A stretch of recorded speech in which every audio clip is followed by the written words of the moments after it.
I want you to imagine a scenario for a second. Picture yourself standing on a stage, right? You look out, and there's this audience of over, I don't know, 7,000 people just staring back at you. Oh, wow. Okay. That's a decent crowd. Right. It sounds amazing.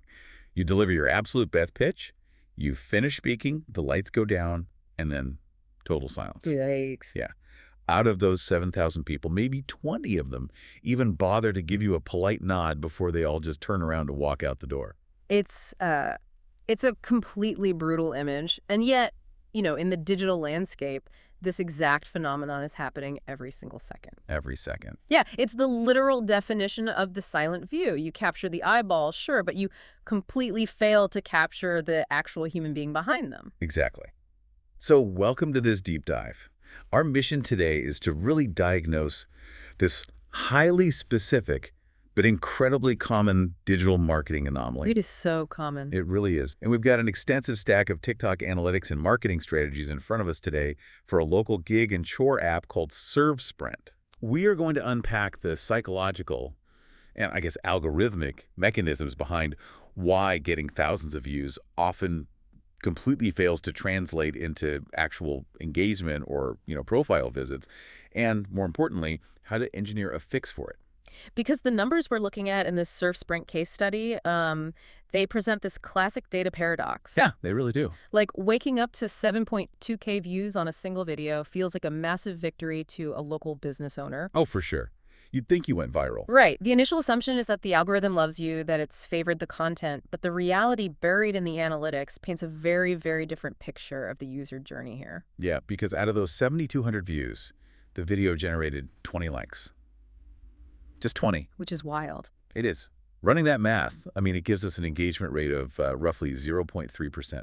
That is a staggering disconnect. It really is, especially when you compare that to industry baselines, right? Like a functional TikTok engagement rate, one that actually signals to the algorithm that the content is resonating, usually sits between, say, 3 and 10%. Depending on the niche, of course. Yeah, depending on the niche. But a 0.3% rate, that indicates a fundamental failure in the content's ability to compel any sort of action. So if it's failing that badly, why is it getting so many views in the first place? Well, we have to look at the traffic sources for that. It helps us understand the mechanics of how a video even reaches 7,000 views while, failing so spectacularly to convert. Right. The ServeSprint data shows that 99.6% of these views are coming directly from the For You page. Almost all of them. Exactly. TikTok's recommendation engine is actively testing the content against cold audiences. It recognizes some baseline technical quality, maybe the lighting is good, or the audio clarity, or the initial keywords in the caption, so it starts pushing it. So the platform is basically doing its job. I see this, it's like having a massive billboard on the absolute busiest highway in town. The infrastructure works, right? The traffic is driving right past your giant sign. Yeah, but the messaging on the billboard is completely failing to intercept their day. Exactly. Nobody is taking the exit. That analogy perfectly isolates the failure point. The algorithm is serving the impression, but the human retention graph is just collapsing. So what's causing the collapse? To figure that out, we have to analyze the search query data. This is the info showing us what these users were actually looking for when the algorithm decided, hey, let's serve them this ServeSprint video. And the search query data here reveals a massive identity crisis. It's crazy. Oh, completely. The viewers are being pulled in through wildly conflicting themes. Like, on one hand, we have search queries that are these high-level business theory concepts. Users are searching for things like empty restaurant syndrome and chicken and egg problem marketplace. Right, because the creator behind the ServeSprint account is clearly trying to emulate those, highly produced, bootstrapping business philosophy videos. Tech bro founder stuff. Yeah, exactly. They're discussing the macroeconomic challenges of building a two-sided digital marketplace without VC funding. But then, sitting right next to those macroeconomic queries in the data are highly specific, hyper-tactical searches like get paid to do chores and chore app get paid. Yep. You have founders looking for venture strategy mixing with like college students or gig workers who just want to make $50 cleaning out a garage this weekend. And that creates complete algorithmic whiplash. You have Lash. How so? Well, TikTok's recommendation engine builds an entity graph for every single account. It basically categorizes you based on the specific psychographics of the audience that watches your content all the way through. Okay, that makes sense. So when an account mixes theoretical business philosophy with local gig work recruitment, the entity graph just fractures. The system legitimately cannot determine who the target audience actually is.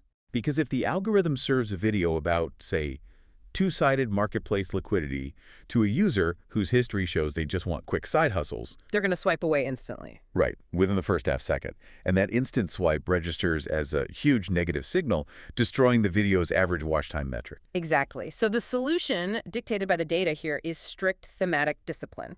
Based on the analytics, the actionable search intent, the query that actually drives sustained watch time is chore app get paid.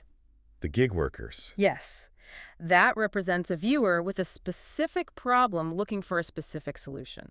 SurfSprint has to double down on this angle and reinforce that specific identity to heal their entity graph. Okay, but I have to push back on that strategy for a second. Sure. Because the pervasive advice across almost every major social growth community right now is to experiment aggressively early on. You know, throw spaghetti at the wall. Right, the testing phase. Yeah, you're supposed to test a dozen different content verticals to see what goes viral before you commit.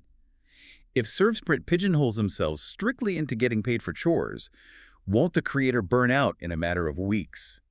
Don't they risk the algorithm eventually throttling them for being too one-dimensional? Well, that's a common fear, but there is a critical difference between varying your content format and varying your content theme. Oh, okay. You can create 100 different videos about the theme of getting paid to do chores. You can do a vlog-style video. You could do a green screen teardown, an interview, or a day-in-the-life format. Right, so the visual delivery changes. Exactly. The format changes, keeping the creator creatively engaged, but the core theme remains identical. The search intent remains how to make extra money. So the experimentation phase is really about testing formats, not shifting the foundational promise of the channel itself. Precisely. Because when you shift the fundamental promise from make money today to understand startup economics, you are actively fighting the categorization process. You're confusing the machine. Yes. And the analytics prove the audience looking for chore-based income already exists. They're landing on the page. Failing to lean into that intent just means alienating the exact user base the system finally managed to locate for you. Okay, so let's assume SurfSprint makes that pivot. They strip away the macroeconomic theory, they focus entirely on the gig worker, and they finally get those users to watch the entire video. Which is the goal. Right. But the data we have shows another, arguably more severe drop-off happening immediately after the view. Yes. The profile visit bottleneck. Yes. Out of 7.2K views on that single video, the analytics show only 20 people visited the creator's profile. That is a 0.28% conversion rate. It's dismal. It's like you have 7,000 people standing in front of your storefront watching your amazing window demonstration, and only 20 of them even walk up to the glass to look inside. Not even walk in the door, just look. Right, and a sub 1% profile visit rate indicates that the account's bio and the overarching positioning lack any sort of psychological bridge. A bridge? What do you mean? Well, viewers might find the individual video mildly entertaining or, informative, but their subconscious calculation tells them there is zero return on investment for clicking through to the main page. Gotcha. The bio is probably functioning as a vanity plate.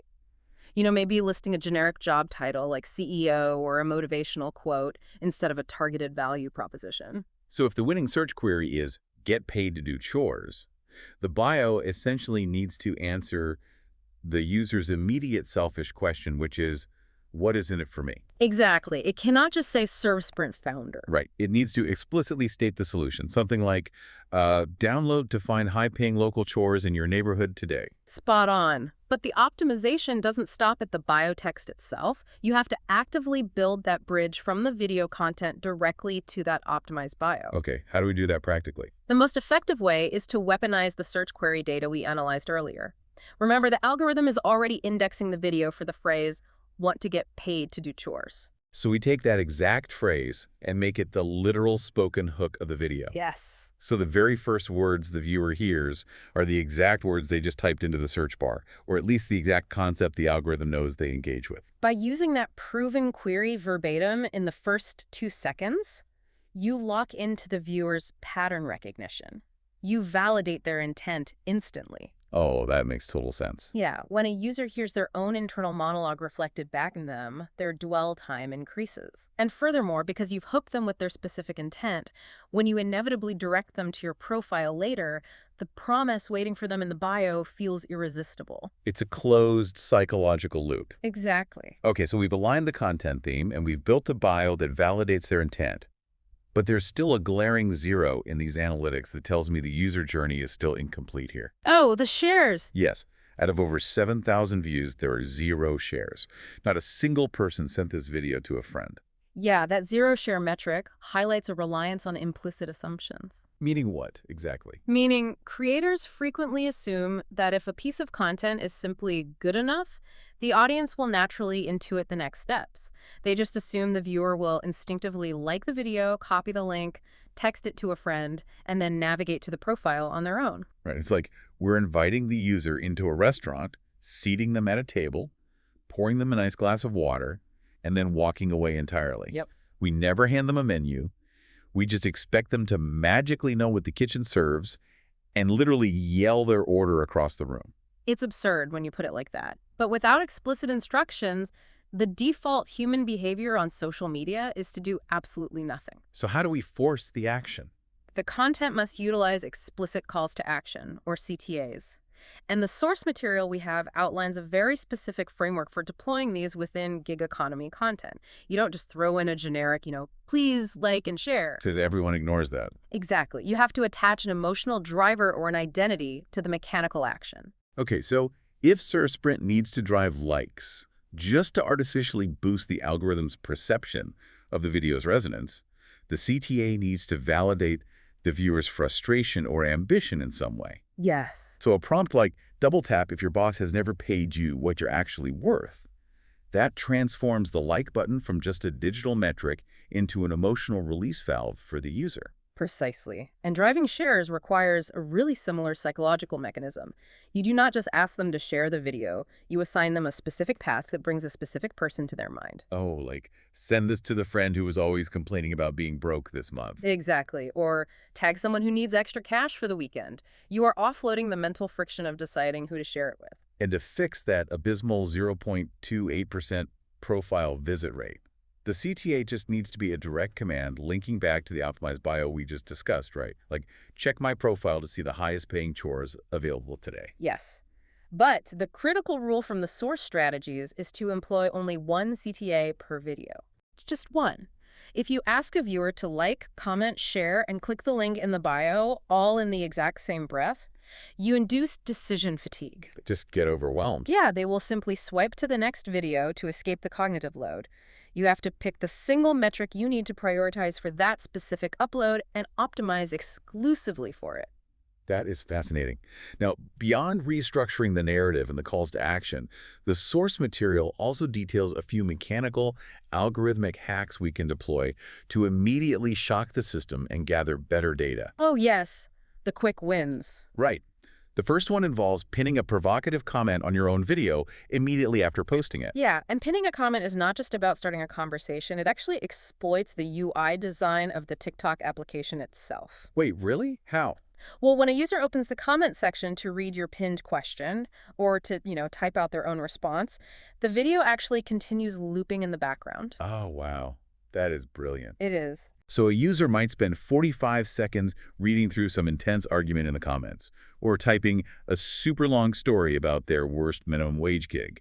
Meanwhile, a 15-second video has just looped 3 entirely complete times in the background. It artificially inflates 2 of the most heavily weighted metrics in the algorithm: average watch time and completion rate.